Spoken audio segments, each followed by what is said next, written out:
There has rarely been the case that I have found an abundance of joy from that enterprise if there isn't a lot of joy and harmony in your family. Is it worth it? Yeah, financially it probably is. But at the end of the day, you got to ask yourself the question of was this worth it if we couldn't figure out how to be happy as a family?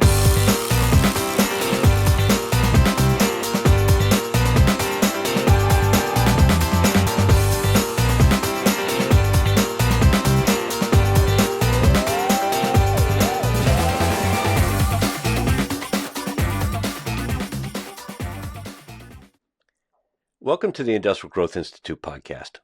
A lot of industrial companies are in transition across family generations, and that's wonderful. It creates life-changing opportunities, but it's also challenging. There's a lot of difficult conversations and difficult situations, and there's always family holidays to think about and juggling business growth and legacy and generational opportunity and more. And today's guest not only advises family-owned businesses on these challenges, but he lives the experience as well. Josh Gentine is an advisor to enterprising families with operating companies and family offices. Josh's work focuses on helping family owners navigate succession planning, establish alignment to the future direction of their enterprise, address conflict, and prepare the next generation of family leaders.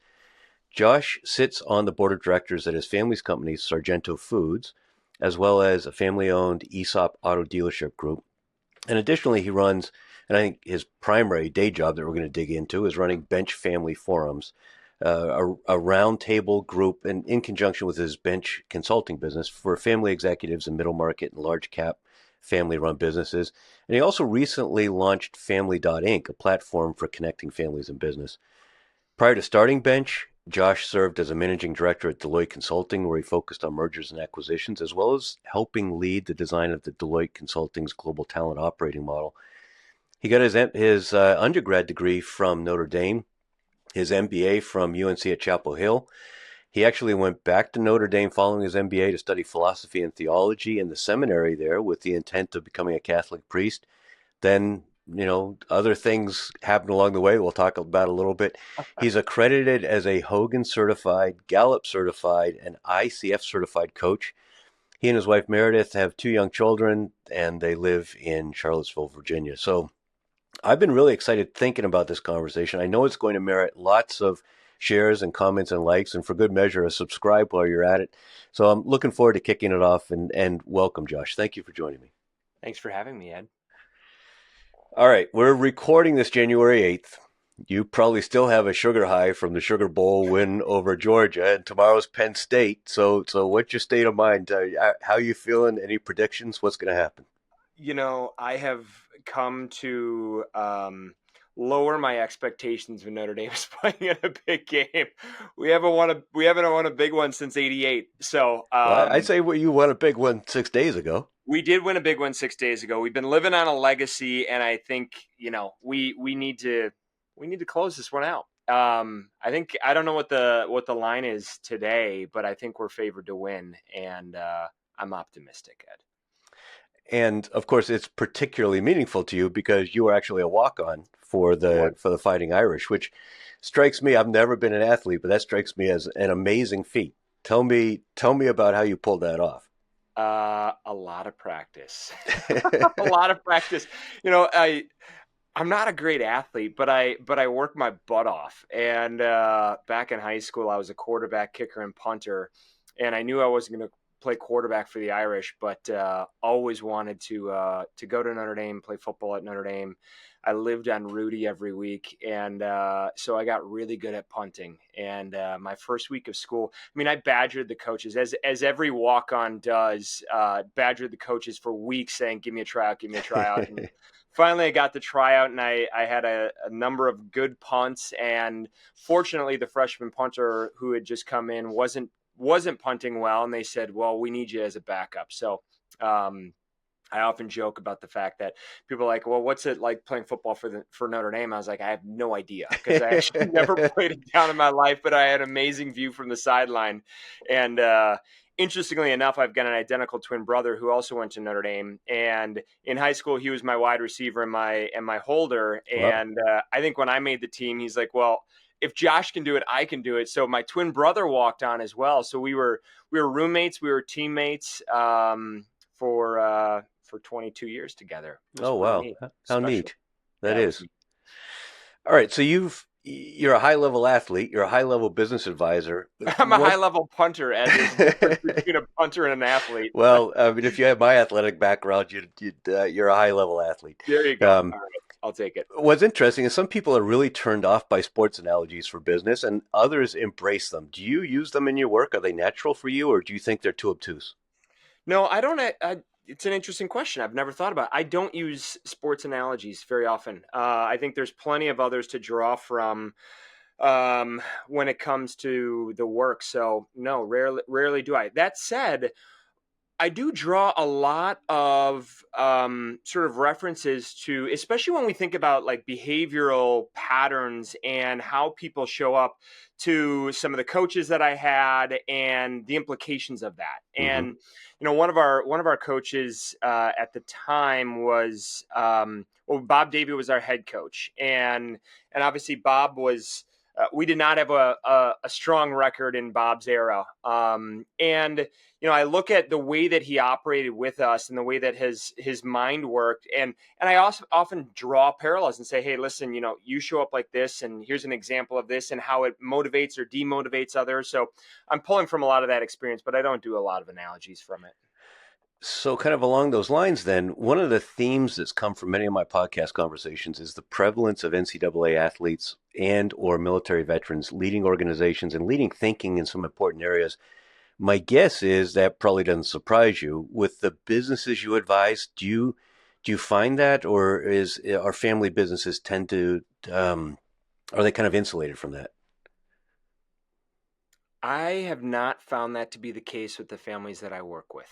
Okay. And I don't know if there's any specific pattern that comes out of that, but no, I have not. It's um, most of the companies that I'm working with, they are operating companies. I'll do work with family offices, but most of them are operating companies, and um, it's generation 2, generation 3, generation 4, and um, as I'm thinking about that, Ed, I'm wondering whether or not, and this was my experience, if this idea of growing up in a family enterprise, Hmm. if if the next generation isn't influenced with this idea that I'm going to come back to the business, so I need to study business, I need to follow this path, I need to get the experience to come back, and the idea of going outside of that path isn't necessarily encouraged. If I think about the military, for instance, it's not necessarily encouraged, especially if the leading generation is saying, hey, I'd like the succeeding generation to be a part of this. Right. And if you're the succeeding generation, it's like, these are the things that you need to do to prepare yourself to come back to the business.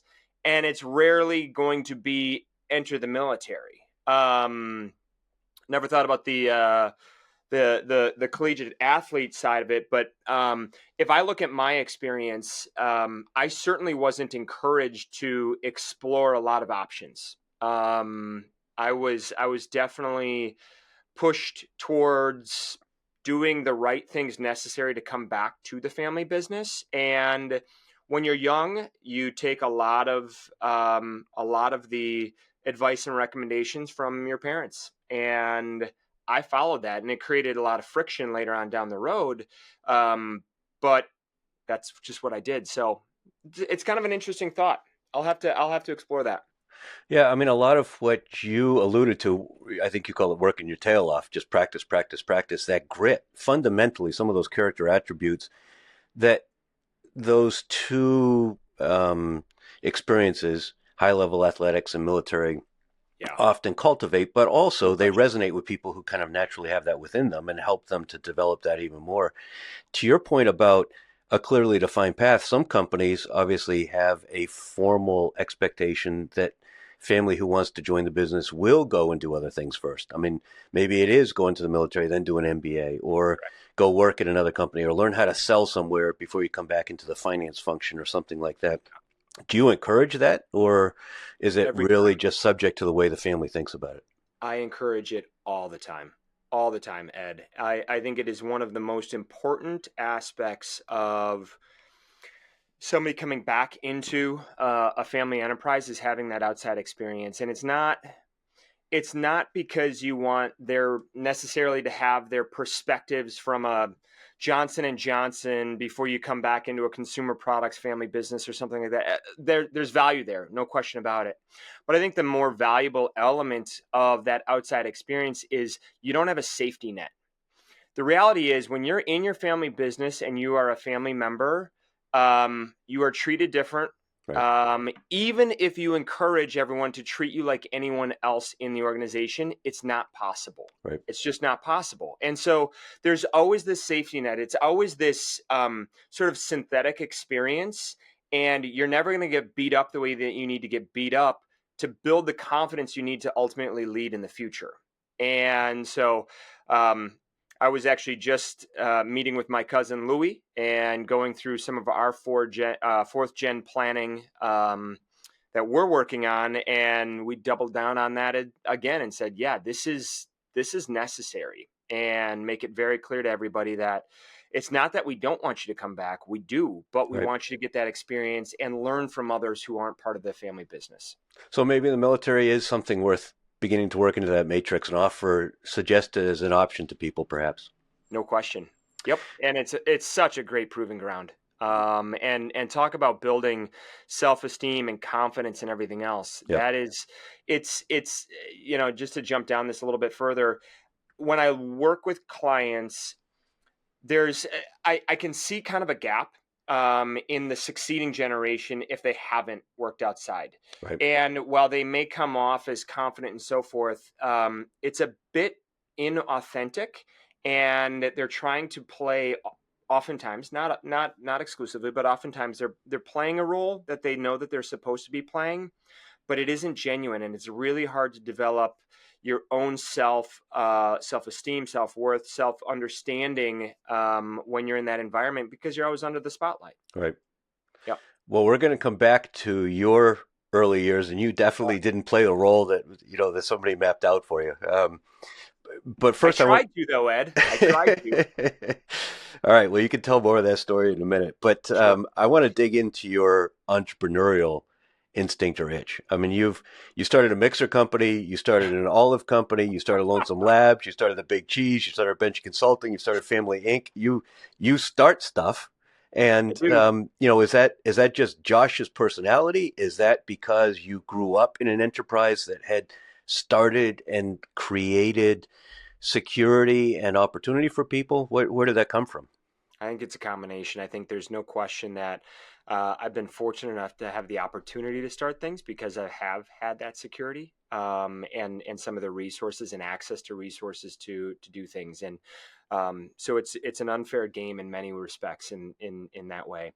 That said, I am definitely wired like my grandfather and my father, and have an entrepreneurial bug. And I've gotten much better, and I'm constantly talking to my colleagues about my need to say no Right. more often. But yeah, it's the way that I'm wired. So if I look at sort of the arc of those experiences, the soda company, and then you say olive, it was actually a chocolate company, but we were doing like olive shaped chocolates for garnishes. Got Ridiculous idea. it. Part of the thing, but we also had all these other chocolate truffles and so forth that we were selling. But that was me expressing my entrepreneurial sort of bend while also doing what was necessary to gain experience in the food and beverage world. I was leveraging a lot of relationships that I had. So there were synergies in that experience. And as I look at some of the stuff I have done since, and in particular, Family Inc. Family Inc. is a platform that was designed to serve enterprising families and create a place for resources, for connection, for building community, which is often what I have found clients are looking for. It's like, well, how are you doing it, and how are you doing it? And we're doing the same thing in our family, and at Sargento, is leveraging the experience that other families have in Hmm. building their family businesses. So trying to create a platform for that. It is still very much a work in progress. I think 2024 was a testing phase, and we found a lot of things that don't work and some things that do work. And so this year we'll be modifying it, coming up with a different brand, and just iterating what that's going to look like. And I'll also be using it and do use it with my clients. So it's if I look at the entrepreneurial sort of angle, it's a part of who I am, but I think it's also informed a lot of the work that I do with clients. And there's an entrepreneurial gene, and it is passed down, and I see it with my clients, and fortunately I can relate to that and can talk about the pros and the cons of that because I've gone through the pros and the cons of Right. that.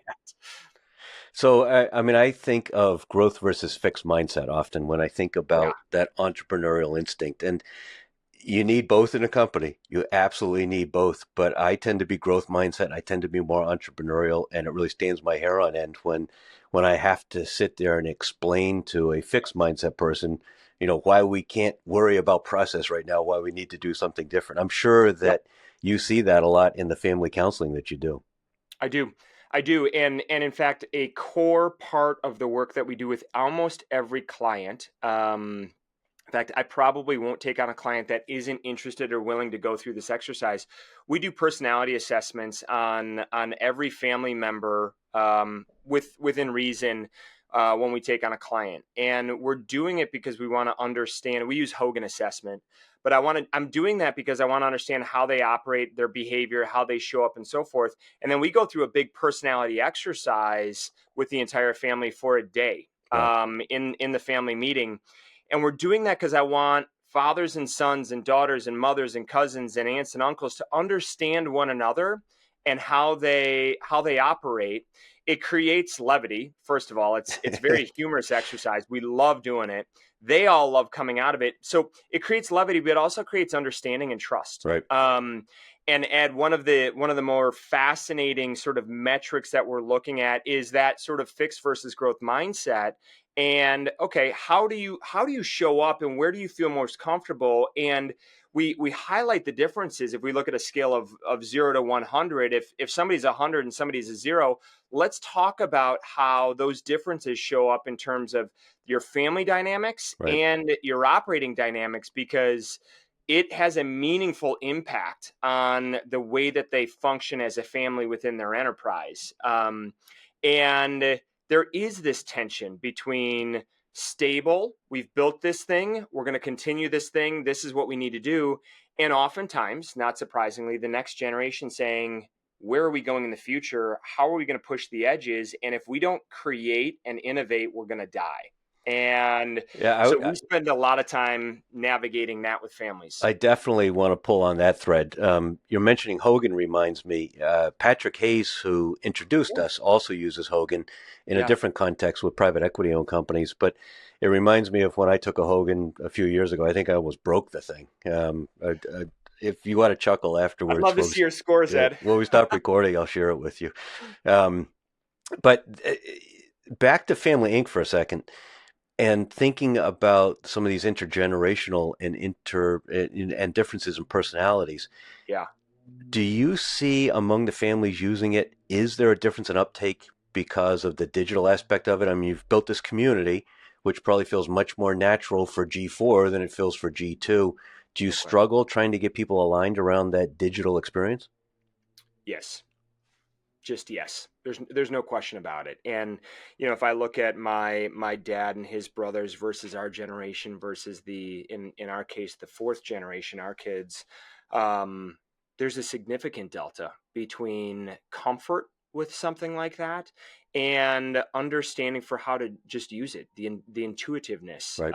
of it. And so, yes, there's a big difference, and there's a big difference in terms of uptake and adoption of that, and then how do they use it. And that's one of the things that we've been trying to understand is, where does it fit in the ecosystem of a family system and a family enterprise.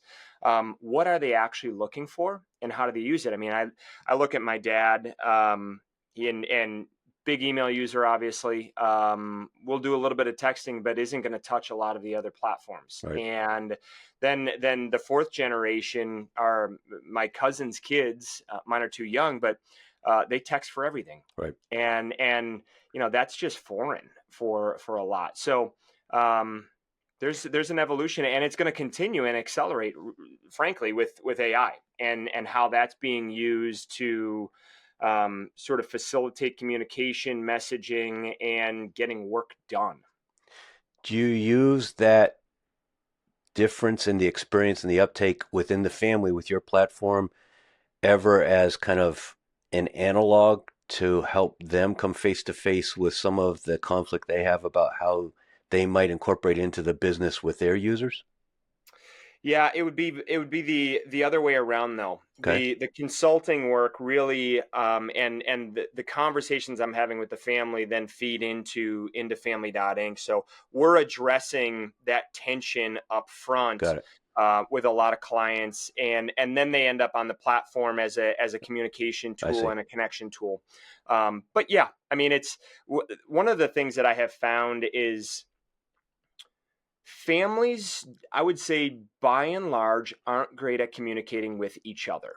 Right. They take those relationships for granted. And so much of the work that we do is highlighting the communication patterns that we see, and both the strengths of those patterns as well as the challenges of those patterns, and actually just naming it and Right. calling it out, and creating a place for them to talk about those differences.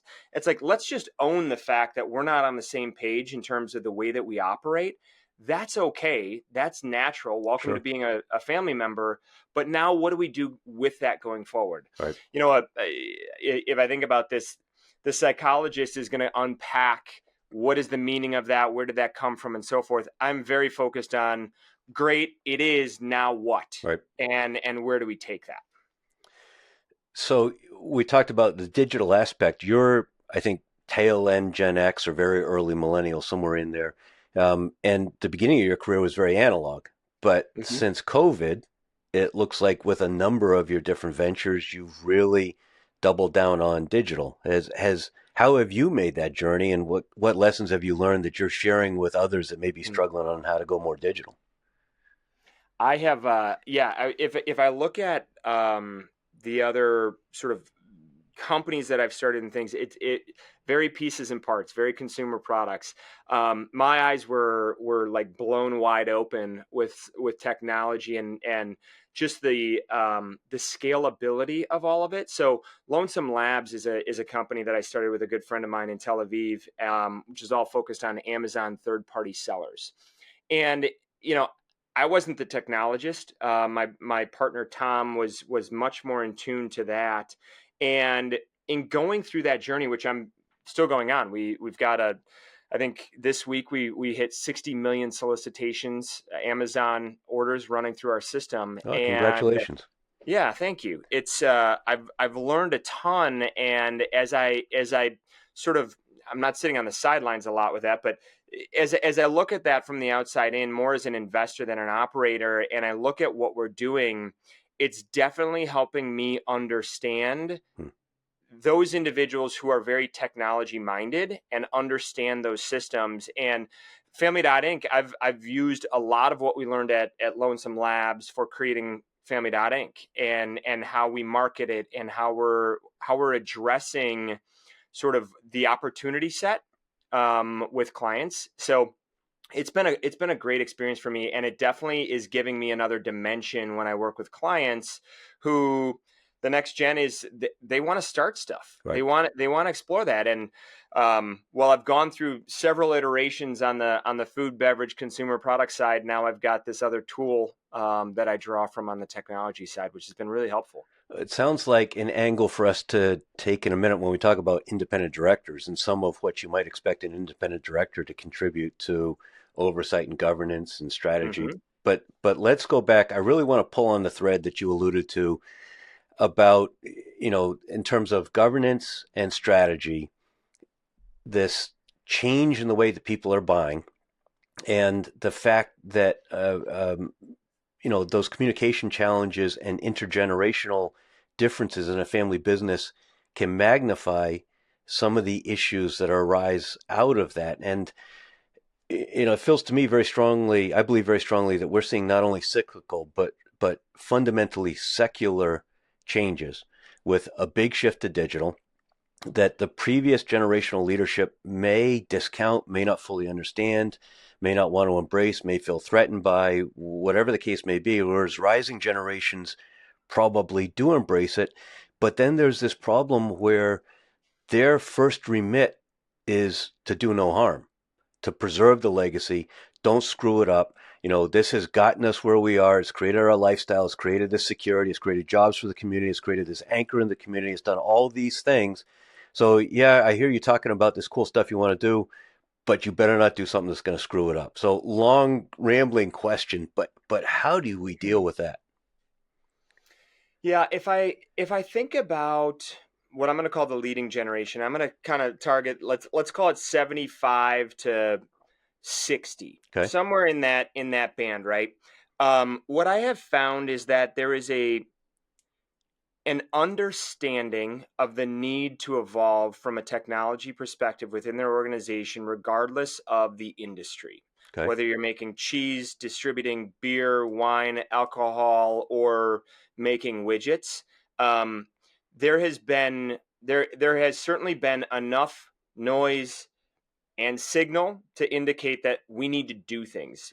The question becomes the embrace of the change necessary to implement those things. Right. Yes, I know we need to do it.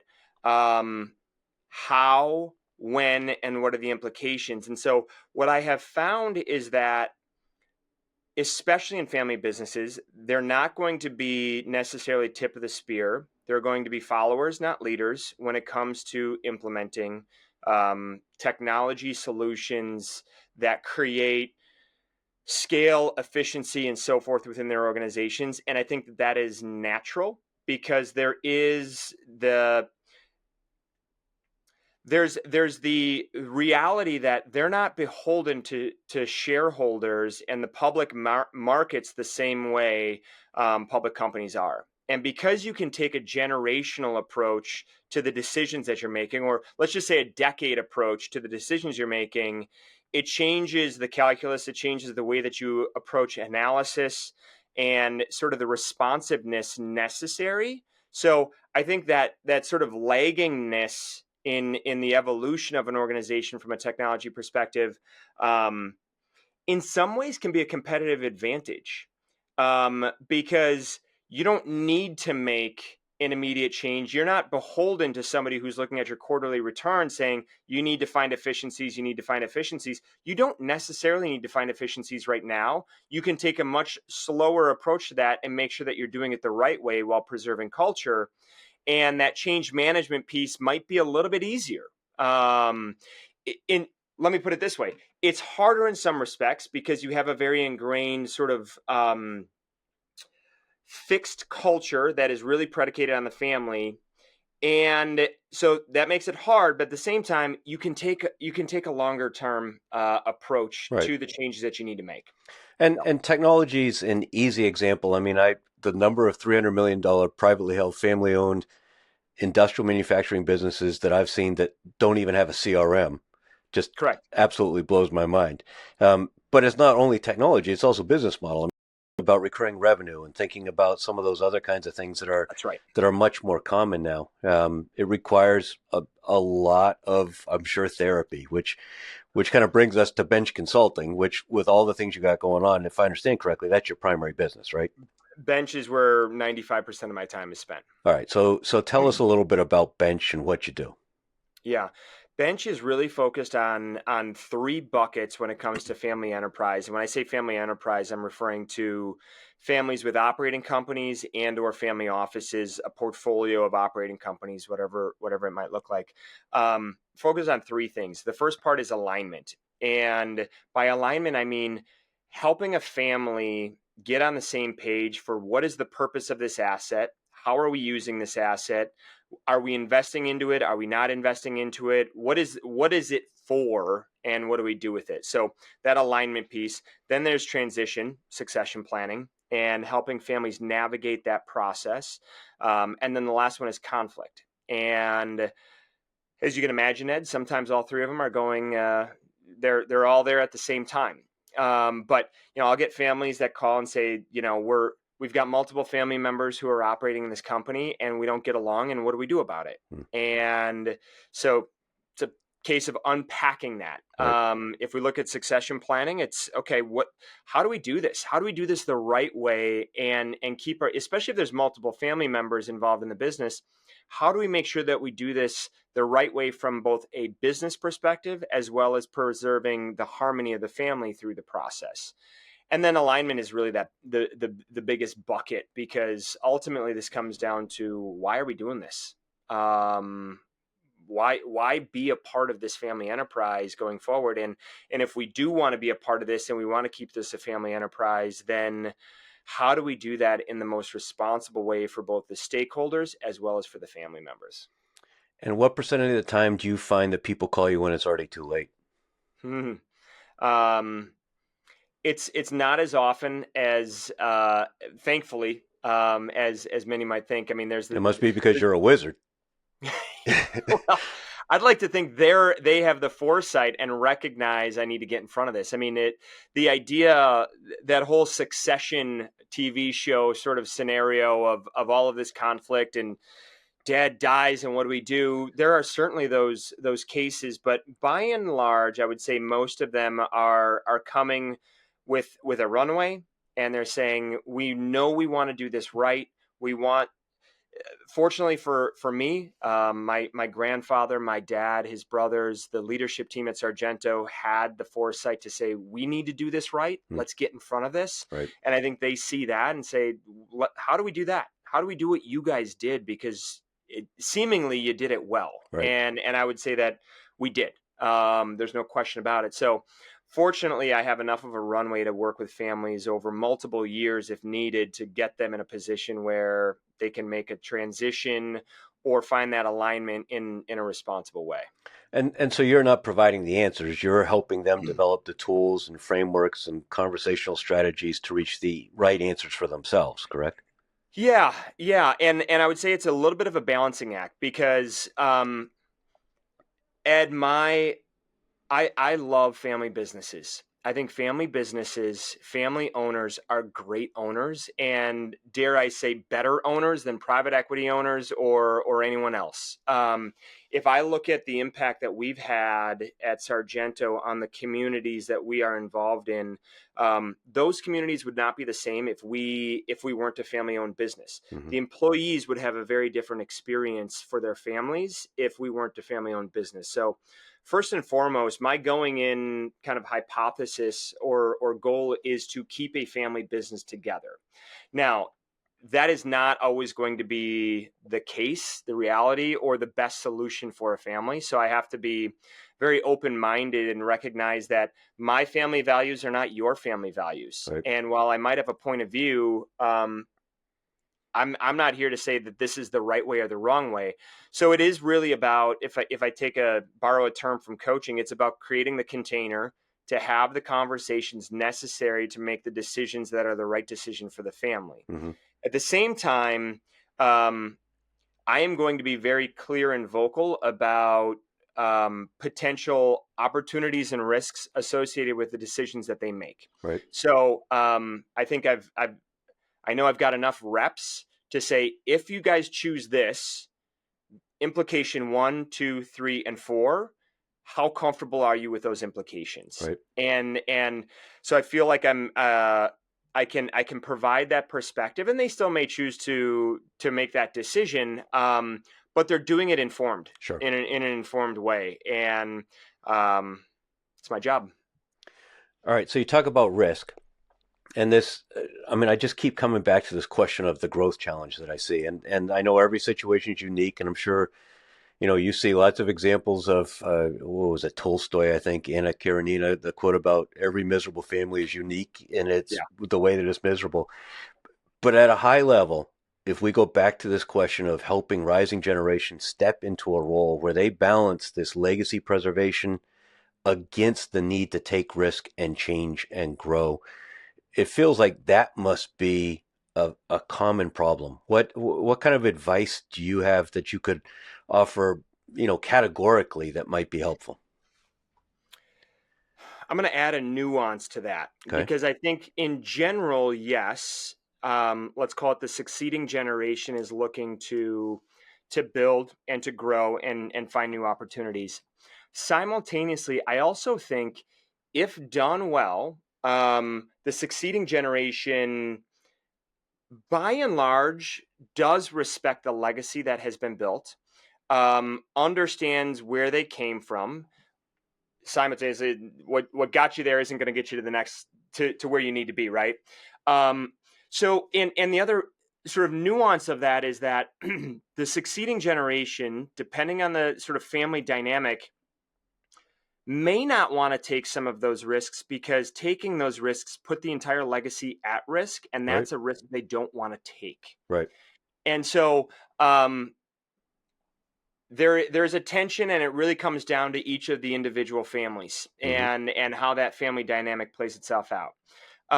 If we do take the assumption that the next generation is trying to push the envelope and get to the next level, what I'm constantly doing is trying to help them understand what is the real concern from the stakeholders, from the leading generation, around the decisions that need to be made to grow that business going forward. So if we think about innovation in any sort of way, is that leading generation afraid of the investment necessary, the change necessary, preserving the legacy? Like, what are the underlying values that make them concerned?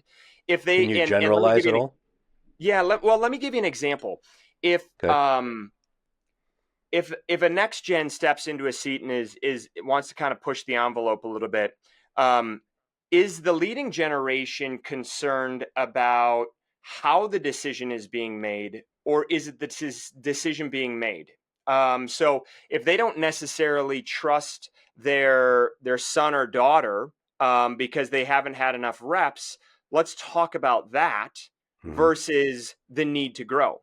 So it's parsing out the why behind some of the tension between the leading and the succeeding, and understanding that you can often build systems and processes to build that gap. So if the next generation wants to come in and say, we need to go in this direction, and the leading generation is pushing back, why are you pushing back? Is it because you don't believe that that's the right solution, or because you don't believe that they can actually lead that going forward? Got it. And so it's pretty nuanced in terms of that sort of the emotional tension and the understanding of why. Right. And once we can get to that, then we can build systems. So it might be a case of saying, well, listen, if you don't think it's the right decision, we just need to gather more data. Let's understand. Junior might have a good gut feel about this, but Junior, guess what? You're going to need to bring to dad or mom a lot of data, and let's understand why you have to do that and how you alleviate. Because Junior is sitting over here saying dad's stubborn, right? Dad's not stubborn. Dad just needs to understand that decision in a way that you don't necessarily understand right now. Right. And so we're trying to highlight that whenever possible. So back to some of that Hogan work that you're doing initially. That it's the reason I do it. Right. And we come back to that constantly to say, you guys approach decisions. You're intuitive, you're data-based. So recognizing that difference, let's talk immediately about the fact that, hey, Junior, you're going to have to bring more data. Right. Like, get used to it. And by the way, your leadership team isn't going to trust you because you're Junior and you're an owner. They're also going to need data that says this is the right decision. So let's start to build that muscle and get you much more comfortable with making decisions that are data-based, not just intuitive-based. But of course, growth versus not growth isn't the binary decision that it appears to be, because product market fit degrades and market expectations change. And so there's this tension where you can't just tread water. You got to change or it will deteriorate. And that's, it's okay to decide that consciously, but it's a shame to ignore that.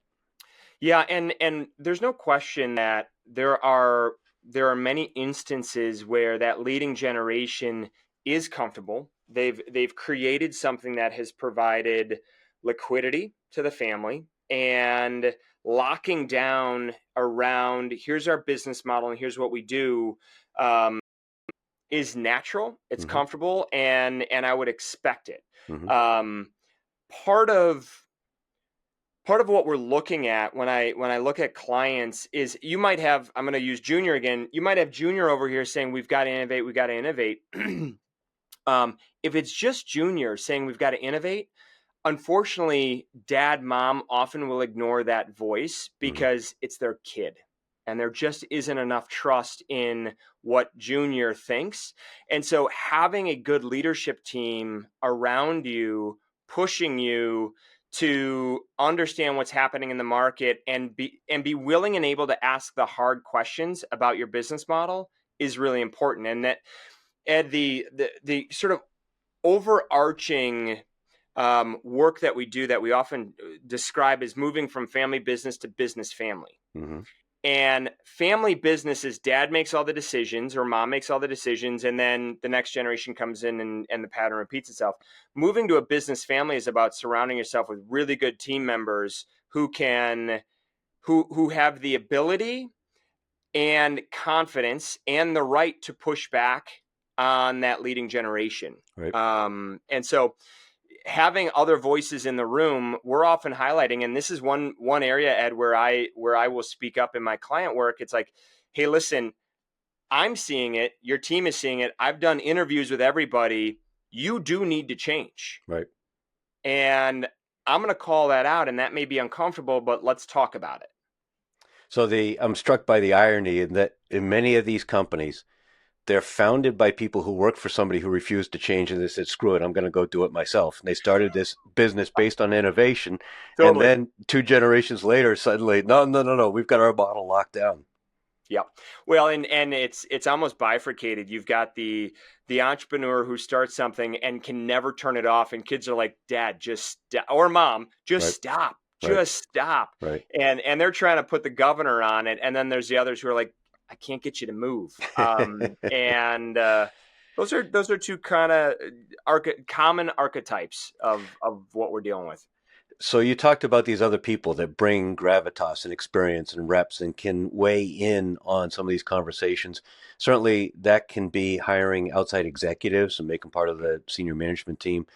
But it also goes to the question of board governance and independent directors, which I think is another area of focus that you work on with companies. And obviously there's this problem of struggling about relinquishing control to a board that includes independent directors. On the one hand, I get it. I completely understand that. Yeah. On the other hand, there's so many examples and resources that illustrate the value and feasibility. Do you find, is that resistance declining, or is it still as strong as ever? No, it's not declining. And it is hard to relinquish control and have some sort of oversight when you're the family CEO for 30 years. The idea of having somebody watch you, kind of look over your shoulder is not a comfortable feeling. Right. That said, I think there's a common misperception or idea that like they are looking over your shoulder. That's not the case. And I am a huge advocate for building a board of directors in almost any organization, whether it's fiduciary or advisory, formal, informal. On the advisory side, is up for debate on what the company needs, but an advisory. So to give you we have a fiduciary board. It was started many years ago, and I would say it's been one of the catalysts for our growth and our ability to stay connected as a family with the enterprise. Because those independent directors, our board is made up of 4 family directors and 4 independent directors. Those independent directors are able to sort of carry a lot of the weight as it relates to decisions related to the family in the business. And having that check on how the family operates within the context of the business, because you've got independent, objective perspectives coming from these directors, it takes a lot of the pressure off family members who have to make hard decisions as they relate to family. Right. So who gets to be the next CEO? should we promote or not promote this family member? Do we need to terminate this family member? Hmm. Are family members living the values that we espouse in the organization? And if not, what do we do about it? Right. And if you have a family member who's in a leadership position and has to make those decisions, you're going to create tension and friction and potentially a lot of conflict within the family by doing what's necessary for the organization. Right. The independent board members and those directors can shoulder that. And that's, in fact, Ed, I was just mentioned earlier, working with my cousin Louie and my cousin-in-law Mac on our 4G planning. The other thing that we're implementing, which is we stole it from others. We're not the originators of it, but we're creating a professional development committee that is comprised of our independent directors, and that committee is focused on the performance and success of family members who choose to enter the business. So they are going to be a part of understanding how somebody doing. Right. Are they on the right track? Are they doing what they love? And are they finding their passion within the organization versus just trying to be the CEO? Right. So we're going to be relying on that committee. We have relied on a version of that committee when we went through G2 to G3 succession planning, where my cousin Louie ended up taking over. And so I think it's a really important element. And the barrier, Ed, I think is less around somebody looking over their shoulder, especially when you start to break down that isn't necessarily what's going to happen. Right. I think the bigger barrier is I'm running a business. I've got a lot of things going on. I've got my family to deal with. And now you're asking me to create a board of directors that's going to interface between the family and the business. Like that is it's a big ask. And it's one of those things that might be important, but it's not urgent. Right. And so what we are constantly trying to do with our clients is help them recognize the value of that board, and especially the independent directors. And then we're basically, let's call it board in a box. We're creating, literally going through agenda 1, agenda 2, agenda 3, agenda 4. I'm not doing any board recruitment, but we're vetting the whole thing. We're creating the charter. We're making it as easy as possible because we realize it's such an accelerant to family harmony and business success.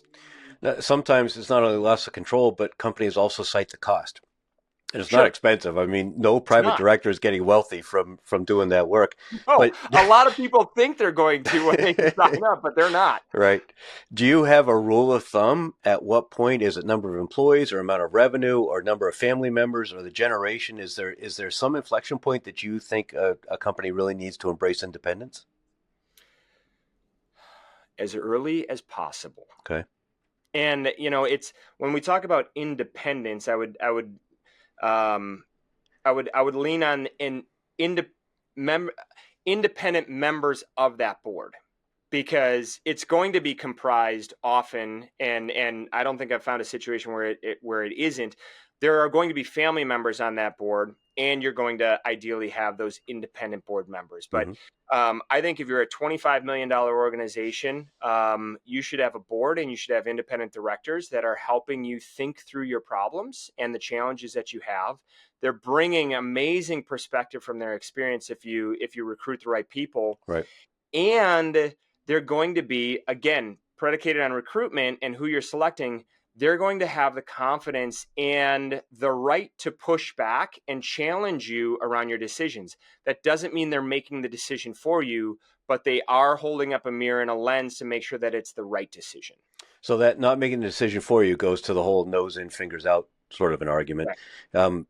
One of the gaps that I see, I work primarily in the industrial space where a lot of these families are very traditional. And so there are people that made the product, innovated the product, bent the steel, welded it, did the first installations, all that kind of stuff. But there's no contemporary marketing or sales experience. And with this trend toward digital and with changes in buyer behaviors, that feels to me like a huge blind spot. And so somehow, I believe the answer is independent directors to try to reconcile that gap where the board isn't doing the digital marketing. The board isn't selling, but the board, I don't believe, can do proper oversight if they don't have the fundamental knowledge to ask the right questions, engage the answers they're getting back. I would agree with that.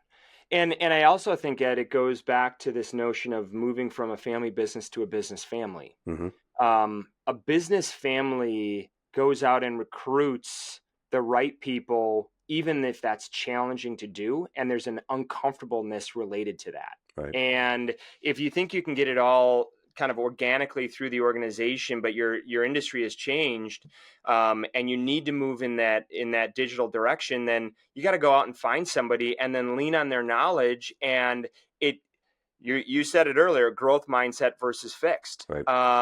as it relates to that. And I think, yeah, having if that isn't happening, and you have independent directors that can come in and push and lean and say, well, what are you doing? This? Are you doing this? Are you doing this? Those questions need to be asked. Right. Yep. Let's talk about servant leadership. This is not a term that I remember seeing in any of your stuff, but my anecdotal impression is that many family businesses that have thrive because of a mindset of servant leadership to the family, to the employees, to the community.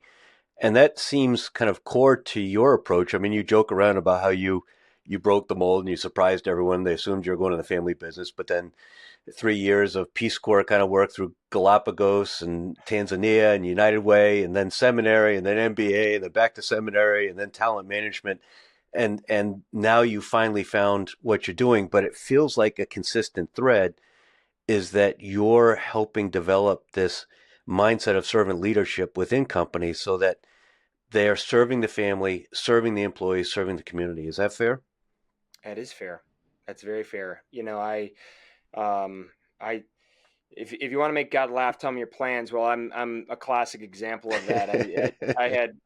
I wasn't sure where the hell I was going. And when I did my first engagement with a family, I realized that I could be in many ways a pastor, or I had to be in many Right. ways a pastor and a strategist, and had lived through it. And I think I am so fortunate.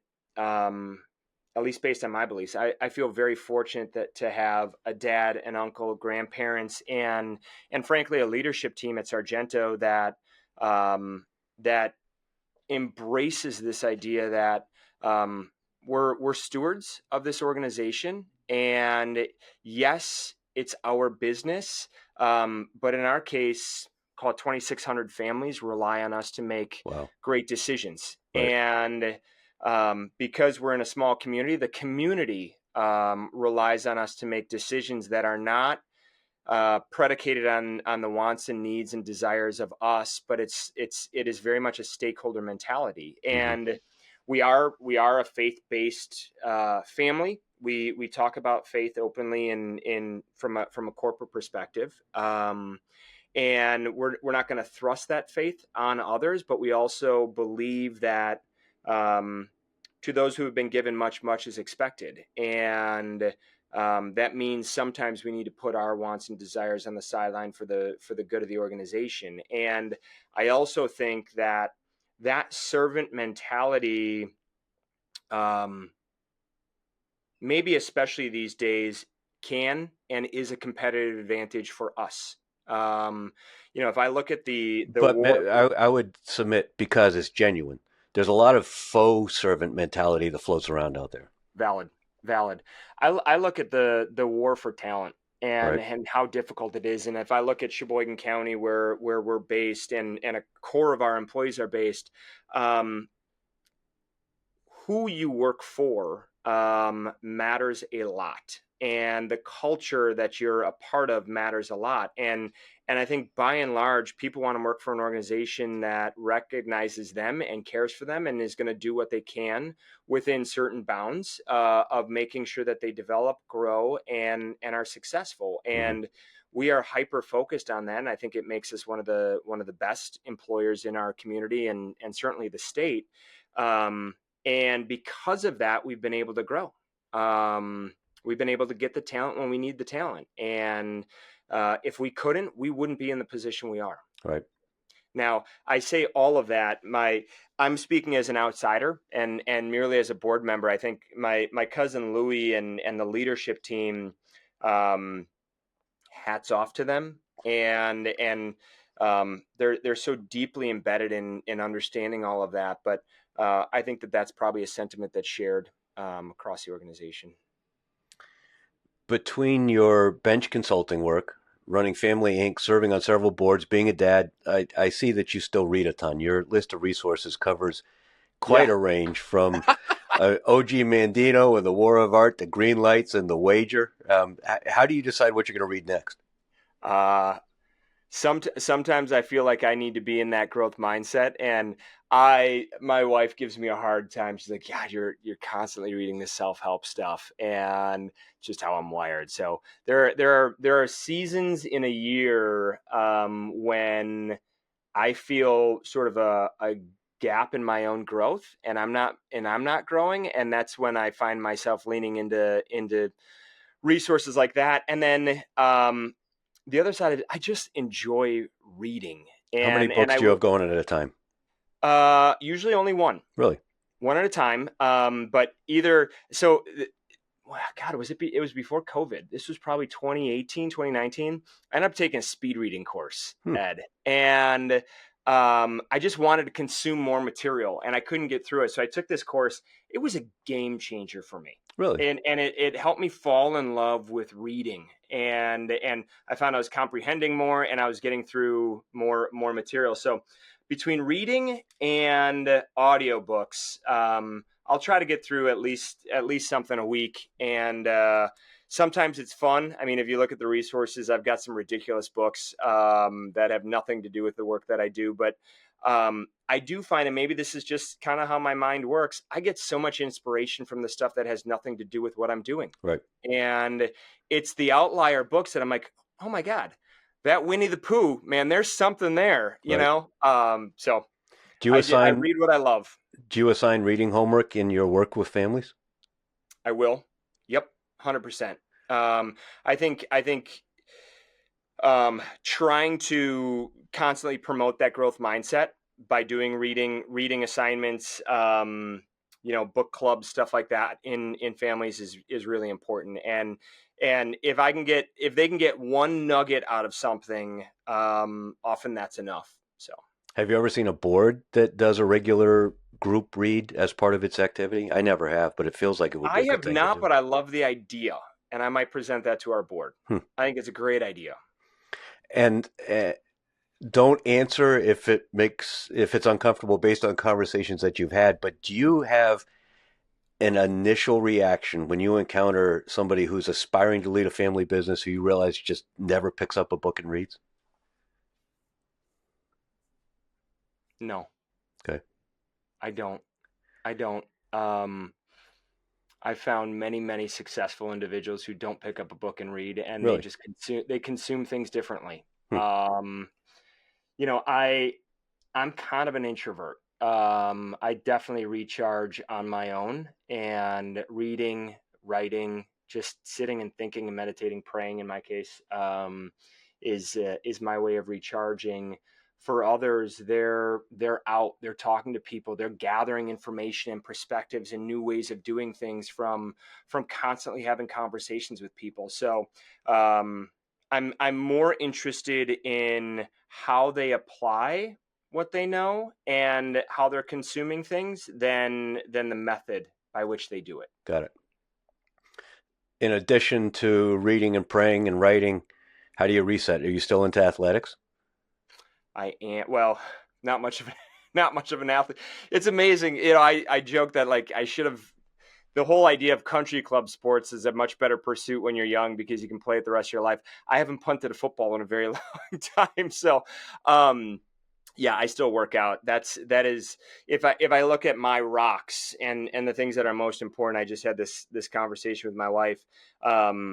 Staying healthy and working out makes me sane, and so given where I'm at in my life with an 8-year-old, a 6-year-old, businesses, family going on, I'm pretty focused on my faith, my family. I would say business comes third for me. I will put things aside on the business front to focus on my family if needed. And I don't want to be the cobbler and my kids have no shoes. Right. And so that's really important for me. And then obviously friends and some of the other things, but I'm pretty one-dimensional at this point, just because that's what's needed. Got it. You talked about alignment being an important part of what you do with your work as bench. Yeah. I don't often hear companies or families that are running companies have a serious conversation, and it may just be I'm not privy to it, but my sense is it doesn't happen that often, where they sit down and they basically look at the return on equity and compare that to the advantages and disadvantages of running a business, just because there's so much wrapped up. This business is who we are, not only the lifestyle and the community and everything else, but that's too painful a conversation. Do you ever recommend to clients that they really take a very sober look at Yes. what they're generating return on equity? 100%. Yeah. I think it's irresponsible not to. I agree. There is a balancing act between looking at that number and looking at the impact that you're making on a community and so forth. And it's Sure, so of course. it's never going to be this perfect, black or white answer. But yeah, and especially Ed, if there is a lot of friction in the family and it's hard to get alignment, I can't help but sit back and say, why are you doing this? Right. Like, yes, I know that your grandfather's grandfather started this organization, and there's a lot that's meaningful there, but it doesn't produce a lot in terms of that return, and it's creating friction. What do you want? Right. And why don't you take your chips off the table, invest it over here with a much higher return, and you guys can still hang out at Christmas? Right.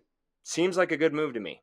So I will make that recommendation, or I will pose that question. Mm-hmm. When I see, and sometimes even when it doesn't make sense, and even when there is harmony and there's a good return, it's still the question of, why are you doing this? Well, it's a strategic option that the board, going back to the board, ought to be pushing ownership to consider.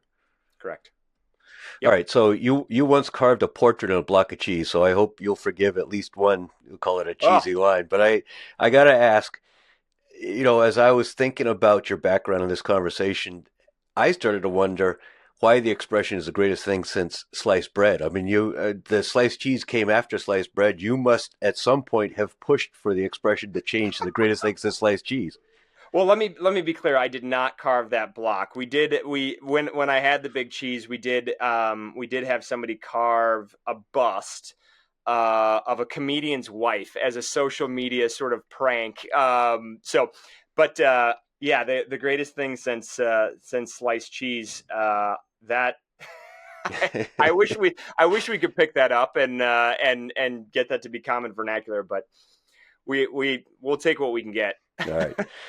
On a more serious note, as an independent director stepping into a family board, particularly if you're the first or maybe the second independent director, that is a fraught situation. What advice do you have for directors in that situation?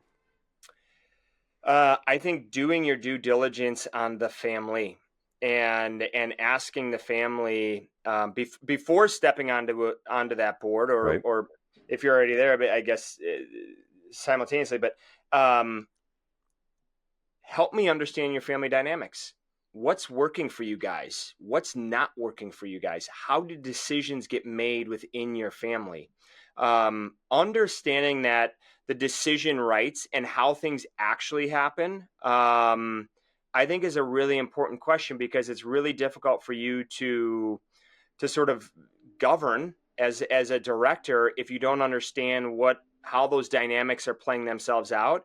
And families usually don't want to air that dirty laundry, but it's a really important element, and probably the most important element for how that business operates. I mean, understanding how decisions get made within a family, in a family enterprise, matters a lot. So I think understanding the family dynamic and understanding what is the actual desire of the family as it relates to your role as an independent director, and making sure they're aligned.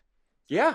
That's exactly right. I mean, I definitely see the situation where you have directors that come in and the family brings in these independent directors because they feel like they're supposed to, Mm-hmm. but they're not bought into it. Right. And so you got to understand that. And as that independent director, if you get on the board and you realize that the board is really just disregarded, as a formality, check the box, have a meeting, but none of the recommendations are being embraced, how long do you stick with it? Can you change it from inside, or do you suggest that the family call bench consulting and Josh, or do you resign at some point? Well, I'd always like somebody to call me. That's good for my business. Um, I think it's important to speak up when you see that the family, the leadership is not properly vetting the advice and the perspectives that the board is bringing to the table. I think it's important to call it out sooner rather than later. And it isn't it isn't necessarily anyone's fault. It's like, hey, this is what I'm seeing. Um, for some independent directors, Ed, it may not matter. They're there because they want to serve on a board. They want to be a part of that for whatever their values and motivations might be. In my case, I travel too much to sit on a board that I don't have the ability to move the needle. Plus, you got the And growth mindset. yeah, so everyone's different, but I think raising that point earlier rather than later is really important because I think it speaks to a bigger dynamic that's going on within the leadership team and potentially within the family as well. But it's hard to raise it without sounding petulant, though, isn't it? Um, No, I don't think so. No. I think it's a case of exploring it as a question, not raising it as a complaint. Mm-hmm. So it's like what I've noticed is the board provides a lot of perspective and challenges you in these areas, and we're asking for these things, and you're not bringing them back. Help me understand why. What is the tension there, and is it something that we're doing as a board that you don't feel comfortable with, or is it that our perspectives aren't resonating, and then why? Do you feel like we don't know what we need to know to help you make decisions, or do you feel uncomfortable taking perspective from us? And I think raising it in a very sort of like matter of fact way Right. isn't about complaining behind somebody's back, like, hey, why don't you listen to me? It's more, let's understand the why behind what's going on here, because we may actually find that you don't trust our decisions because you don't feel like we know enough about your industry, in which case let's lean into that. Mm-hmm. Let's build some better onboarding programming so that we can get up to speed, and what would make you feel comfortable going forward, Do you recommend a lead director to help interface some of those conversations? if possible. Yeah.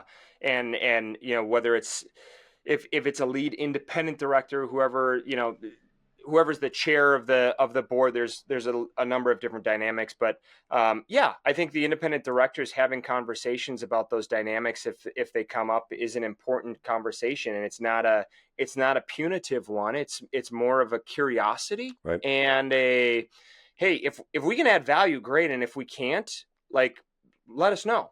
And then we either have to do something as your independent directors to help you build confidence in us and our ability to help you make decisions, or we need to make a change. Right. Yep. You said earlier that you don't see huge differences across industries. I don't remember the exact context in which you mentioned that, but I do wonder. Obviously, you're active in food and retail. You're on the board of a tech company, or maybe a couple tech companies. Are there any are the family business challenges just absolutely ubiquitous, subject to the uniqueness of each family, or are there any industry differences? I would say it's the former, less the latter. Okay.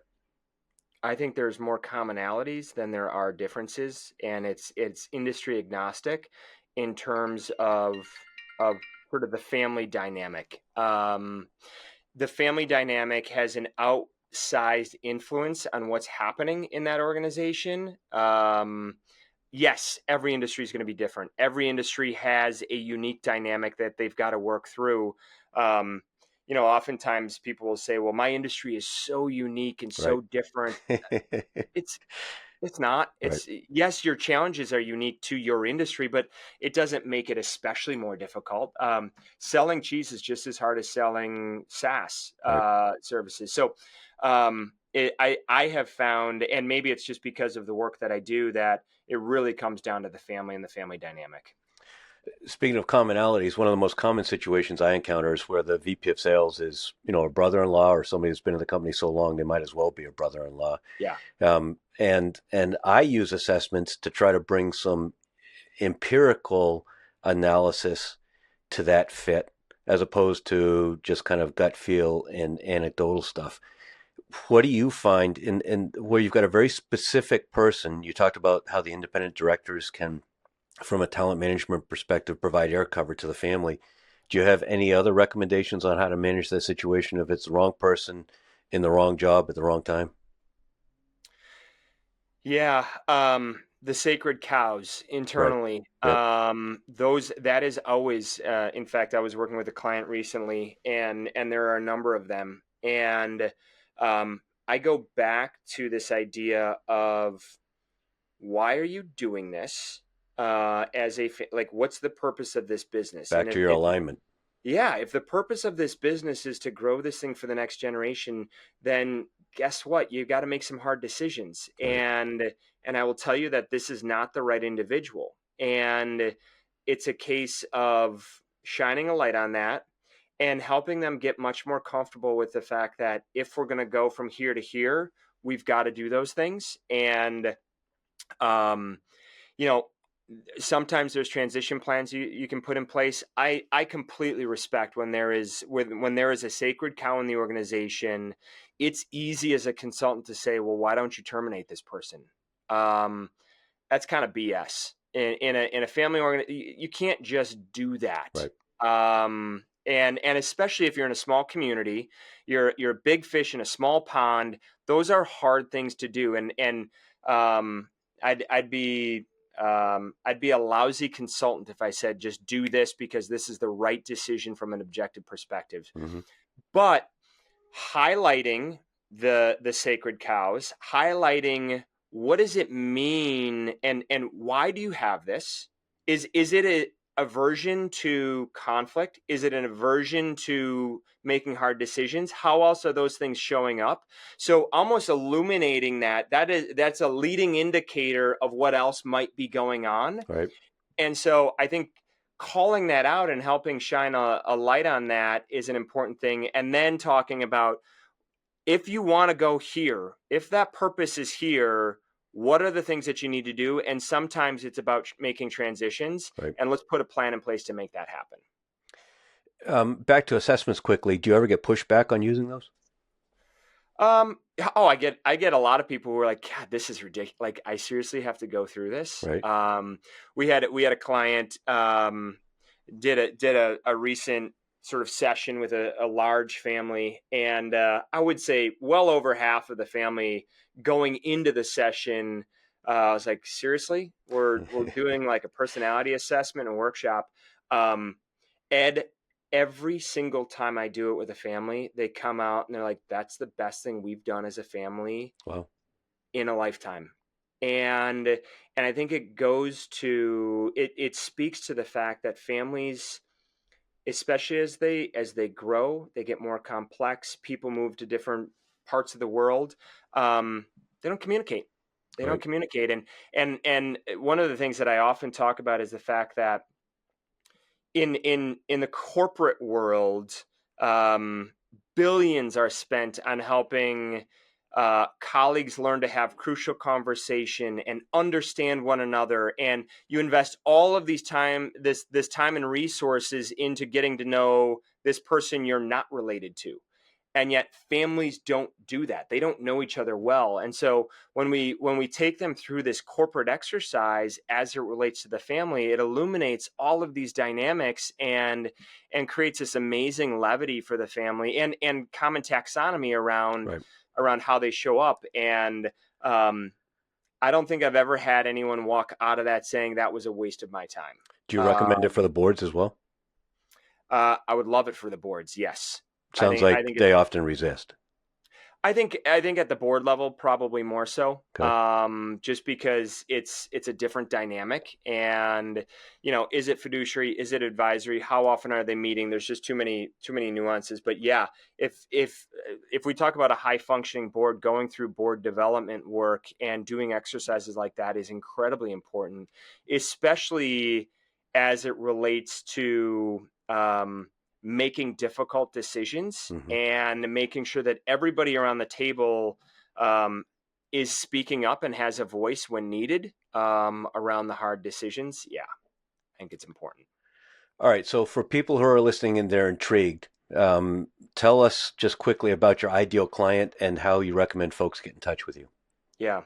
Uh, you can get in touch with me. First of all, I'll answer that through benchconsulting.com. Okay. That's the easiest way. And I'll drop that Um, URL as well as Family Inc. I'll drop into the show notes. Great. Perfect. Thank you. Um, Ideal client. Ideal client is a family enterprise. Ideally, family members are involved in the operations of that organization. I would say most of our clients, revenue wise, 500 million and more. That said, we've worked with much smaller organizations, um, and I think the impact in a smaller organization is even greater than in a large one in many cases. And so, ideally, there's multiple generations, or the hope for multiple generations to be a part of that organization, either in an ownership capacity or an operating capacity. Industry agnostic, geographically agnostic, but a desire to build a multi-generational enterprise, Hmm. and a willingness to lean into the work and the investment, I think is important. How long does a typical engagement last? I I have a little bit different model than I think a lot of other consultants. I do a kind of a phase one project, which is 16 to 20 weeks, Hmm. and we can do it in less time as needed. And that's around discovery, interviews, assessments with the family members, all the way through that family meeting. And coming out of that family meeting, Ed, are sets of work streams. And it might be governance within the organization, the family, next gen development. There, it can look like any number of things. But what I have found is that I used to sort of do a year long engagement, a retainer basis, only to get into the work and realize that the initial hypothesis of what needed to be done isn't even close Right. to what needs to happen. And so I don't want to charge you a ton of money for something that I'm not going to do and you don't need. So we go through this like 16-week phase one. You essentially get a work plan and either take it on your own as a family and a leadership team that you can run with, or you ultimately engage us in these different discrete work streams that we will support you with, in addition to your legal team and financial team and so forth. Understand. So All right, and then I know for anybody that happens to be attending the Private Company Governance Summit in DC in May, you'll be up on stage as part of well, a panel discussing talent. So it'll be an opportunity for people to connect with that's you as right. well. And my thanks to you, Ed, for connecting me to the team. Well, Appreciate absolutely. that. Yeah, I'm looking forward to a chance to meet you in person. likewise. So I'll drop the links to, as I said, Family Inc. and Bench Consulting in the show notes, and you share a ton of resources on both of those for folks who aren't quite ready to pick up the phone and call you yet, not ready for that family meeting yet, not ready to kind of open the kimono completely. Do you have any recommendations on sources for information that will help them begin the journey? Yeah. First, I would caveat the fear of picking up the phone. So first of all, if I look at my work and maybe my vocation or call in life, it's to help families navigate this stuff. So picking up the phone or sending me an email is not going to be the start of some sales process. My I freaking love helping families navigate this stuff. And yeah, I have a limit. Let's not have a weekly call. That's unbillable. But at the same time, picking up the phone and saying, here's where we're at. Here's the challenges and the things that we're struggling with. What are your thoughts? I'm going to provide thoughts. And I'm also going to say, and here and here and here and here are different resources or other people that you should talk to, Mm-hmm. that you don't need to walk down the sales channel. It's more about, how do I start to surround myself with perspectives that can help me better understand what I need to do going forward. So that's my first caveat. I have a lot of conversations with family members who they're not ready. And I don't want to sell them on something if they're not ready for it, because it's going to end in a disaster for them and for me. So I'd rather not sell it. So that's the first part. The second part, in terms of resources, I think places like the Private Directors Association is an amazing resource. Actually, I have my PDA shirt on today. I saw that for that. Awesome. Like, amazing. And if you type in family business consulting, you're going to get a ton of different resources. Explore them, see what resonates, see who's answering the questions that you're asking in your head and your heart. It's not hard. We're in the process of redoing our website, and we'll be building out a much comprehensive resource library. Family.inc will have a lot of stuff going forward, but I think just start poking around, and the PDA is a great place to start. A lot of good resources there. Good. Yep. All right. Fabulous conversation. Try to take your years of experience, your personal experience, your professional consulting experience, this conversation, and wrap it up kind of 2 or 3 minutes for a privately held family business, industrial, if you can tailor it that way, looking at the next 5 or 10 years, not knowing what stage they're at right now. What high level kind of meta guidance would you offer about what's important for them to be thinking about? I think the first thing that I would say as it relates to that is invest in your family and invest in your family dynamics. You can build a successful enterprise, an industrial organization, but there has rarely been the case that I have found an abundance of joy from that enterprise if there isn't a lot of joy and harmony in your family. And is it worth it? Yeah, financially it probably is. But at the end of the day, you got to ask yourself the question of, was this worth it if we couldn't figure out how to be happy as a family? And so I would say, number one, invest in your family, lean into those conversations, and lean in with an open mind to understanding one another.